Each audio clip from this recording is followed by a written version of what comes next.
नमस्कार। भारतीय कृषि अनुसंधान परिषद के भारतीय चारागाह एवं चारा अनुसंधान संस्थान झांसी में हम आज उपस्थित हैं। ये संस्थान एक विश्वविख्यात संस्थान है।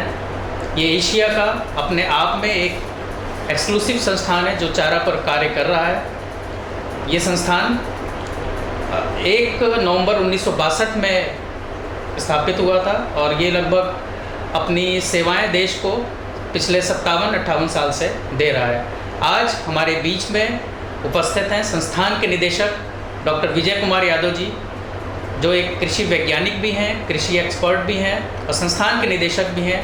और आज हम उनसे वार्तालाप करेंगे और देश में जो हमारी कृषि की स्थिति है आज के समय में और आने वाले समय में जो भी चुनौतियां हैं, इस दिशा में उनका संस्थान किस तरह से कार्य कर रहा है और हमारे इस संस्थान की देश में क्या इसकी भूमिका है, इस पर हम वार्तालाप करेंगे। सर, आपका इस कार्यक्रम में स्वागत है। धन्यवाद शैलेंद्र, बहुत बहुत नमस्कार आप सभी लोगों को।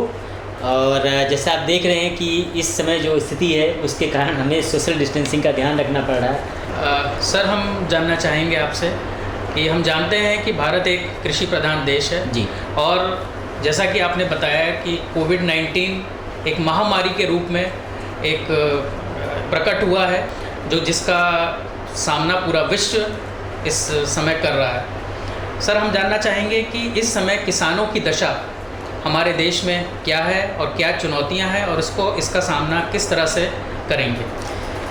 शैलेंद्र, जैसा आपने सही कहा कि इस समय पूरा विश्व जो है वो इस कोविड-19 जो कोरोना महामारी है उसकी चपेट में है और विश्व के लगभग 200 से ज़्यादा देश इस समय इस बीमारी से जो पीड़ित हैं, वहाँ के लोग इस बीमारी से प्रभावित हुए हैं।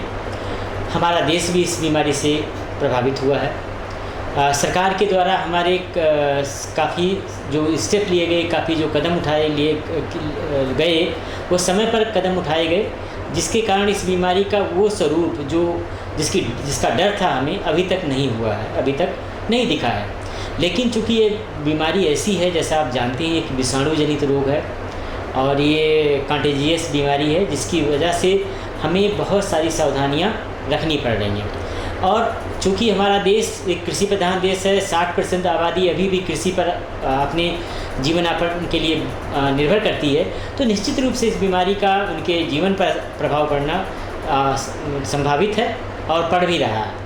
जैसा आप जानते हैं कि ये 2 महीने जो होते हैं अप्रैल मई के, ये विशेष रूप से जो हमारे रबी के फसल होती है उनकी कटाई और उनकी मड़ाई का और उनको मंडियों तक पहुंचाने का ये समय होता है। जैसे आप देखें कि हमारे उत्तर भारत में अभी गेहूं की कटाई चल रही है, सरसों की कटाई लगभग पूर्ण हो चुकी है। दलहनी फसलों में चना, मटर, मसूर और जो आपके इनकी जो मुख्य जो फसल है रबी की, उनकी कटाई भी लगभग पूरी हो चुकी है।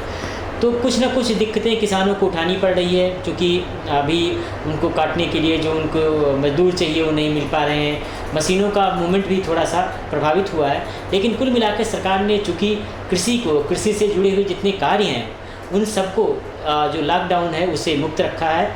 तो हमारी सरकार की कोशिश है कि किसी तरीके से जो किसान हैं वो कम से कम प्रभावित हों।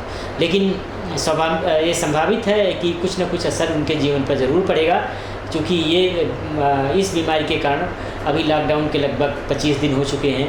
तो आने वाले समय में हमें इसका अंदाज़ लगेगा कि कितना असर पड़ता है। जी, धन्यवाद सर। सर, हमारे प्रधानमंत्री जी का सपना है कि हमारे देश के किसानों की आमदनी सन 2022 तक दुगनी हो जाए। जी, इस दिशा में आपका संस्थान किस तरह से कार्य कर रहा है। शैलेंद्र, निश्चित रूप से जो माननीय प्रधानमंत्री जी ने हम सबके सामने एक लक्ष्य रखा है, किसानों की आय को दुगनी करने का लक्ष्य। उनका तात्पर्य यह है कि किसानों की आय को हम किस तरह से बढ़ा सकें, दुगनी, तिगुनी, चौगुनी जिस तरह से कर सकें, किस तरह से किया जा सके। हमारे देश के सभी कृषि वैज्ञानिक उनके इस जो एक उन्होंने लक्ष्य दिया है उसको हासिल करने में अपने किसानों के साथ में, जो हमारे जो प्रसार अधिकारी हैं उनके साथ में, और जो अलग अलग केंद्र हैं, कृषि विज्ञान केंद्र हैं और जो मशीनरीज हैं उनके साथ लगी हुई है। और हमारी कोशिश है कि आने वाले जो लक्ष्य है प्रधानमंत्री जी का, उसको हम सभी मिलकर इसको पूरा करें। कृषि के बारे में अगर बात करें तो कृषि की कल्पना बिना पशुपालन के नहीं की जा सकती और हमारे देश में पशुपालन हमेशा हर समय पशुपालन जो है कृषि का एक अभिन्न अंग बना रहा है। आप देखें आदिकाल से जो है पशुपालन हमारे कृषि का एक हिस्सा रहा है। और इस समय भी जब आप आय को बढ़ाने के बारे में बात करेंगे तो बिना पशुपालन के संभव नहीं है। और जब आप पशुपालन के बारे में बात करेंगे तो पशुपालन व्यवसाय को लाभकारी बनाने में चारे और दाने का सबसे महत्वपूर्ण योगदान है, क्योंकि किसान का जो पशुपालक है उनका 60 से लेकर 70% हिस्सा जो सिर्फ चारे और दाने के ऊपर खर्च होता है। यानी अगर किसी तरीके से आप जो चारे और दाने पे जो खर्च है उसको कम कर पाते हैं तो पशुपालन को ज़्यादा आप लाभकारी बना सकेंगे। और हमारे संस्थान का लक्ष्य इसी तरफ है कि हम किस तरह से अपने किसानों को हरा चारा, सूखा चारा पर्याप्त मात्रा में उपलब्ध कराने के लिए अपने अनुसंधान को ले जा सकें और उन तकनीकों को विकास कर सकें जिससे हमारा किसान अधिक से अधिक हरा चारा उत्पादित कर सके और उसका जो उस पर जो खर्च है पशु के ऊपर जो दाने और चारे पर उससे कम से कम किया जा सके, जिससे पशुपालन व्यवसाय अधिक से अधिक लाभकारी बन सके। हम लोग इस दिशा में काफ़ी कदम लिए हैं और काफ़ी कदम हमने बढ़ाया भी है। और हमारी जो तकनीक है पूरे देश में अलग अलग हिस्सों में सभी राज्यों में किसानों के द्वारा अपनाई जा रही है। सर, हम ये जानना चाहेंगे कि हमारे देश में पशुपालन और पशुपालकों की क्या स्थिति है? पशुपालन जो है वो अनादिकाल से हमारा एक खेती का एक हिस्सा रहा है, जैसा मैंने कहा। और इस समय भी अगर आप देखें पशुपालन का योगदान अगर हमारे पूरे आर्थिकी में पूरे देश के इकोनॉमी में देखें तो ये सबसे महत्वपूर्ण है। जब आप कहते हैं कि इस समय जब 18-19 का आप देखें कि पूरे देश के जीडीपी में कृषि का जो योगदान है वो लगभग 14% है। और जो कृषि जीडीपी है, जो एग्रीकल्चर जीडीपी है, उसमें एनिमल का जो कंपोनेंट है, लाइव स्टॉक का जो कंपोनेंट है, उसका जो योगदान है वो लगभग 30% है। और अब अगर आप देखिएगा पिछले 5 सालों में निरंतर बढ़ता जा रहा है, यानी कि पशुपालन का हमारे देश की आर्थिकी में जो योगदान है वो निरंतर बढ़ता जा रहा है। अगर आप देखें जो हमारी पशुओं की पहली जनगणना हुई थी वो 1951 में हुई थी। 1951 में हमारे पास कुल 292.8 मिलियन पशु थे। और 2019 में जो आंकड़े आए हैं उस हिसाब से हमारे पास इस समय पशुओं की संख्या 536 मिलियन है, यानी कि जो पशुओं की संख्या थी वो लगभग दुगनी हो चुकी है। इसी तरह से अगर आप देखें दूध उत्पादन में जो आपका 1951-52 में जो दूध उत्पादन था वो सिर्फ 17 मिलियन टन था, 17 मिलियन टन। और 2018-19 में जो आपके पास दूध उत्पादन के जो आंकड़े हैं वो लगभग 187.7 मिलियन टन के हैं। यानी कि अगर आप देखिए लगभग 11 से 12 दुगना जो आपका दूध उत्पादन जो 1951 में था और जो 2019 में उनमें उतनी बढ़ोतरी हुई है। पशुपालन जो मेरा कहने का इस उदाहरण के जरिए जो कहने का मेरा तात्पर्य था कि पशुपालन लगातार आर्थिक रूप से और किसान को स्वावलंबी बनाने में, आर्थिक रूप से उसको स्वावलंबित करने में पशुपालन अपनी भूमिका, पशुपालकों की भूमिका बढ़ती जा रही है। और अगर आप आंकड़े के लिहाज से भी देखें उन क्षेत्रों में जहाँ पर पशुपालन खेती का एक अभिन्न हिस्सा है और जो पशुपालक हैं वो खेती भी करते हैं, पशुपालन भी करते हैं, उन क्षेत्रों में अगर कोई प्राकृतिक आपदा आती भी है जैसे सूखे या बाढ़ आदि का प्रकोप भी होता है, उसके बावजूद भी वहाँ के लोग ज़्यादा संपन्न रहते हैं और उनमें भूखमरी और दूसरी जो समस्याएं आती हैं जो वो उस तरह की समस्याएं उन क्षेत्रों में बहुत कम आती हैं। जी सर, हम देख रहे हैं कि जलवायु परिवर्तन जिस तरह से हो रहा है ये हमारे सामने बहुत बड़ी चुनौती है। इसमें से एक पशुपालन व्यवसाय है, वो भी उसको आप किस तरह से देखते हैं और इसका भविष्य किन किन चीज़ों पर निर्भर है? निश्चित रूप से देखिए जो जलवायु परिवर्तन है वो एक गंभीर चुनौती है और वह एक पूरे विश्व के लिए, मानव जात के लिए एक चुनौती बनी हुई है और एक रियलिटी है कि आपका जलवायु परिवर्तन हो रहा है। और जलवायु परिवर्तन होने से जो मानव है, मनुष्य है, वो उनके साथ साथ आपके पौधों पर, पशुओं पर, सब पर प्रभाव पड़ेगा। और जो आपके जलवायु परिवर्तन के फलस्वरूप चाहे वो आपके वर्षा में हो या सूखे में हो या आपके तापमान में हो, जो प्रभाव पड़ रहे हैं उन प्रभावों से सभी लोग उससे प्रभावित हैं। लेकिन उससे सबसे पहले जो प्रभावित होती है हमारी कृषि प्रभावित होती है, क्योंकि कृषि आप देखें आप खुले में करते हैं और प्राकृतिक जो हमारे कारक हैं वही कृषि को निर्धारित करते हैं। तो निश्चित रूप से जो कृषि है वो सबसे पहले प्रभावित होती है और उसमें से भी जो फसल का जो हमारा उगाना है, जो क्रॉप प्रोडक्शन है, वो सबसे पहले प्रभावित होता है। पशुओं पर जो प्रभाव पड़ता है उस पर भी प्रभाव पड़ता है। लेकिन अगर आप मानिए, अगर आपके क्षेत्र में सूखा भी पड़ता है, आपके क्षेत्र में कोई बीमारी भी आती है, आपके क्षेत्र में और दूसरी प्राकृतिक आपदाएं आती हैं जो जलवायु परिवर्तन के कारण आ रही हैं, उनके बावजूद भी जो पशुपालक हैं वो सबसे सुरक्षित रहेंगे। आप देखें उन किसानों की बात है जिनके पास ये पूरा इंटीग्रेटेड यानी पशुपालन और खेती दोनों इंटीग्रेटेड रूप से है, वो जलवायु परिवर्तन से कम प्रभावित होंगे, क्योंकि पशुपालन पर असर तो पड़ेगा जलवायु परिवर्तन का, लेकिन उस पर असर कम पड़ेगा। अगर आपके यहाँ सूखा पड़ता है मान लिया, तो आप खेती के लिए भले आप पानी उपलब्ध ना करा सकें, लेकिन आप अपने पशु के लिए जो सीमित पानी की आवश्यकता है उसको आप प्रबंधन कर सकेंगे। यानी कि कहीं ना कहीं प्राकृतिक आपदाओं के बीच में भी जो सच्चा साथी आपका बना रहेगा वो हमारे पशु हैं। पशुपालन एक सच्चे व्यवसाय के तौर पर किसानों से जुड़ा रहेगा। सर, आपका संस्थान भारत में चारा उत्पादन बढ़ाने के लिए किस तरह से कार्य कर रहा है? शैलेंद्र, देखिए हमारा संस्थान अपनी स्थापना वर्ष 1962 से ही निरंतर इस क्षेत्र में कार्य कर रहा है। और आप देखें जैसा आपने अपने शुरुआत में कहा कि हमारा संस्थान भारत में ही नहीं अपितु पूरे एशिया में अपनी तरह का एकमात्र संस्थान है।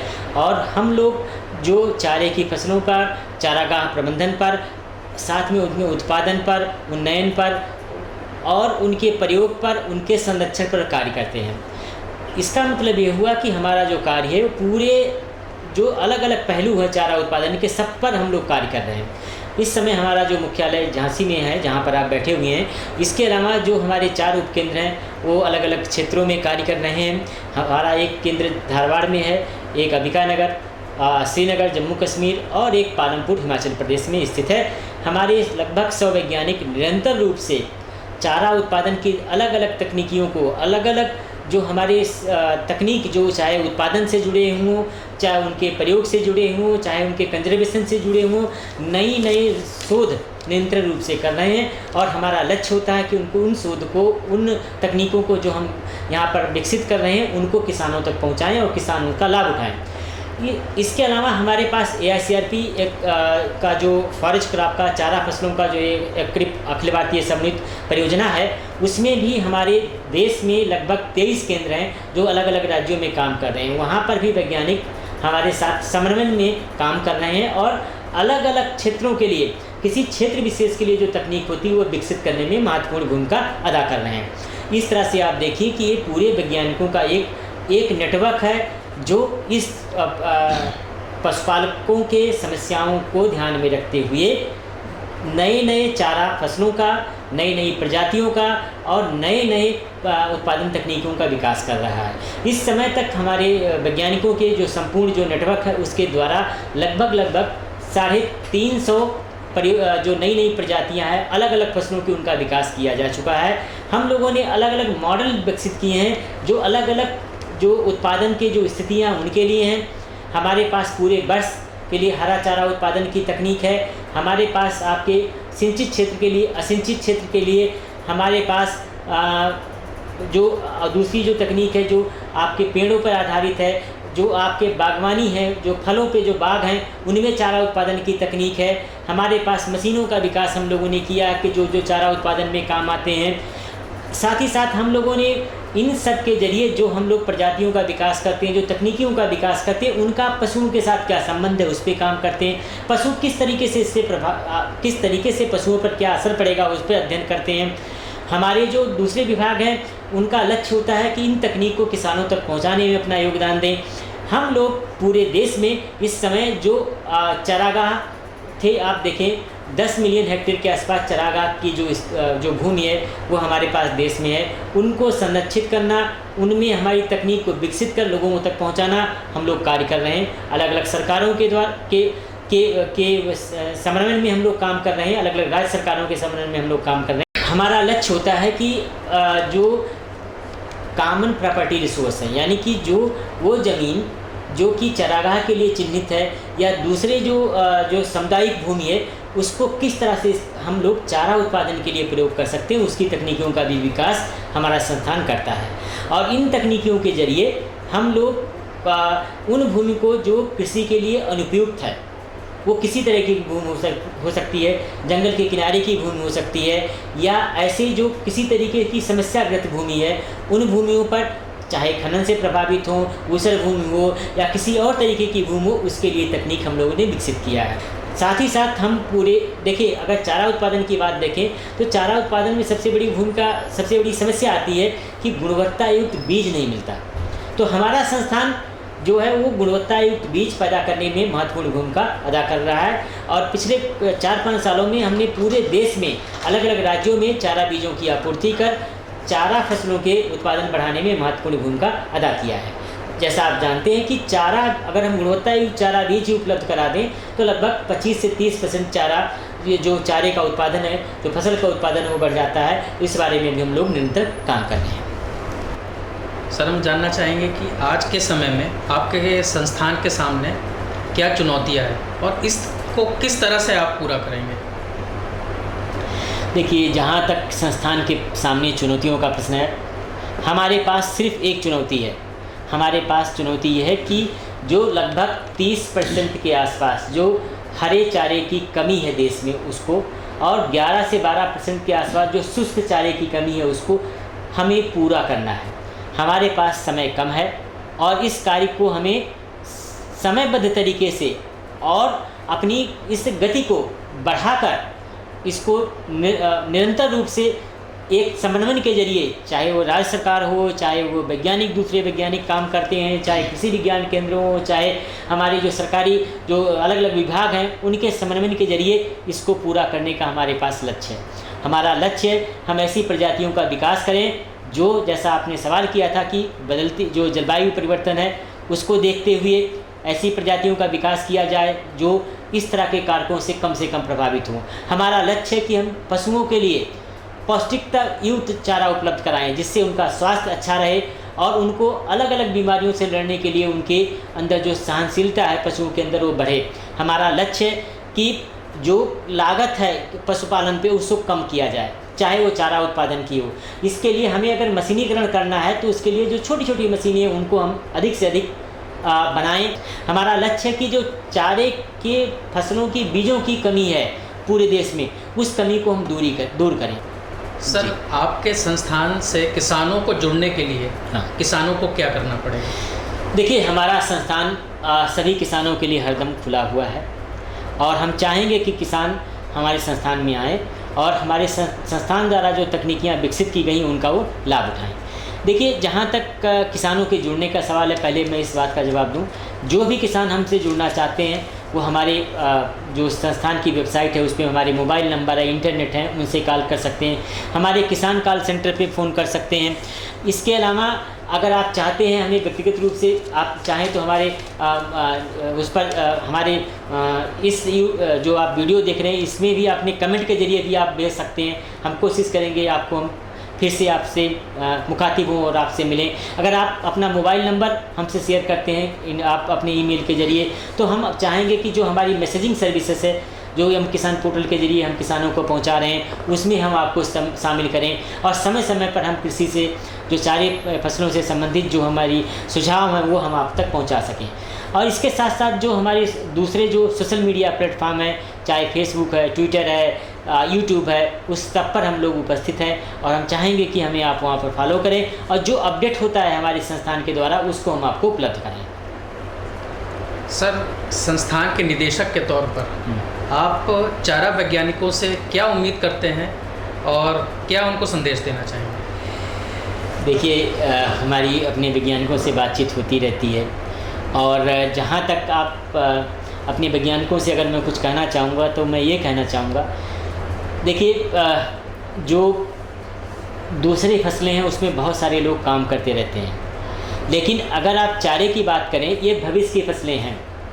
इसमें ये फसलें वैसी हैं, चाहे आप देखें जलवायु परिवर्तन की चुनौती हो उससे, चाहे आप जो न्यूट्रिशन की समस्या है उससे, या दूसरी जो चुनौतियां आएंगी उनका रास्ता कहीं ना कहीं इन फसलों से होकर जाएगा। आप देखिए, अगर आप एक उदाहरण देना चाहूँगा आपको कि आप अगर देखना चाहते हैं कि किस फसलों के अंदर सबसे अधिक सूखा रोधी क्षमता है, किस फसलों के अंदर सबसे अधिक जो कीड़े मकोड़े हैं उनसे लड़ने की क्षमता है, किन फसलों के अंदर बीमारी को सहन करने की क्षमता है, तो मेरा आप ये कहना होगा कि हम जो फसलों पे काम कर रहे हैं वो इन सभी जीन के लिए रिजर्वायर्स हैं। उन रिजर्वायर से हम उनको जीन जो हमें इन फसलों में है वो दूसरे फसलों को भी एक साधन के तौर पर उपलब्ध हो सकते हैं कि ये जीन का इस्तेमाल उन फसलों के सुधार के लिए भी किया जा सकता है। दूसरी बात ये कि जैसा मैंने शुरुआत में कहा कि पशुपालन जो है वो निरंतर आगे बढ़ने वाला व्यवसाय है। जो पिछले 5-10 सालों का जो आंकड़े हैं उनको आप देखेंगे तो आप मेरी बात से सहमत होंगे कि जो हमारा योगदान है कृषि में या इस देश के जीडीपी में वो निरंतर बढ़ता जा रहा है। तो अगर आप चारे की फसलों में काम करते हैं तो आपके लिए असीम संभावनाएं हैं, क्योंकि चारे की बहुत सारी फसलें हैं जो किसी क्षेत्र विशेष में, रीजन स्पेसिफिक में या आपके जो जलवायु विशेष में वहाँ पर उगाई जाती हैं। और साथ ही साथ हमारे पास एक और चुनौती भी है और अपॉर्चुनिटी भी है। चुनौती है कि हमारे पास जो खेती योग्य ज़मीन नहीं है। जैसे आप देखें, बहुत सारे जो हमारी किसी न किसी जो प्राकृतिक सॉइल है, किसी न किसी समस्याग्रस्त भूमि जो है उस पर भी चारा लगा सकते हैं। दूसरी फसलों को लगाने में उसमें समस्या हो सकती है, लेकिन चारे की फसलें लगाने में उनमें तकनीकों के जो तकनीक आपने विकसित किए हैं, हमारे वैज्ञानिकों ने विकसित किए हैं, या उनके लिए हम अपने अनुसंधान कार्य कर सकते हैं। यानी कि चारे की फसलों के लिए नया एवेन्यू खोजने का लक्ष्य भी आपके पास है कि आप चारे की फसलों को किस तरह से लोगों के लिए ज़्यादा लाभकारी बनाएं और उन क्षेत्रों में ले जाएं जहां पर दूसरी फसलें नहीं लगाई जा सकती। तो ये लक्ष्य है। मैं अपने वैज्ञानिकों के सामने लक्ष्य रखता हूं कि इस देश को पूरी तरीके से आत्मनिर्भर बनाना है। हमें जो भी चारा फसलों की जो चारे की कमी है, चाहे हरे चारे की, सूखे चारे की, उसको जल्दी और बहुत जल्दी हो सके अपनी तकनीक के ज़रिए इस देश के किसानों को मदद करके उसको हमें पूरा करना है। ये लक्ष्य हम अपने वैज्ञानिकों के सामने रखते हैं। धन्यवाद सर। हम आपको विशेष धन्यवाद देना चाहेंगे कि आपने व्यस्त समय से समय निकालकर आपने ये साक्षात्कार दिया और एक महत्वपूर्ण जानकारी दी जो कि सभी के लिए, जो भी हमारे कृषि वैज्ञानिक हैं, जो हमारे किसान हैं, जो पशुपालन में काम कर रहे हैं, सभी के लिए एक महत्वपूर्ण जानकारी थी। और जो दिशा आपने दिखाई है, जो बताया है, उस दिशा में अगर हम चलेंगे तो हम ज़रूर से हम जो लक्ष्य है हमारा उसको हम प्राप्त कर सकेंगे। सर, आपका बहुत बहुत धन्यवाद। आप सभी का बहुत बहुत धन्यवाद। जय धन्यवाद।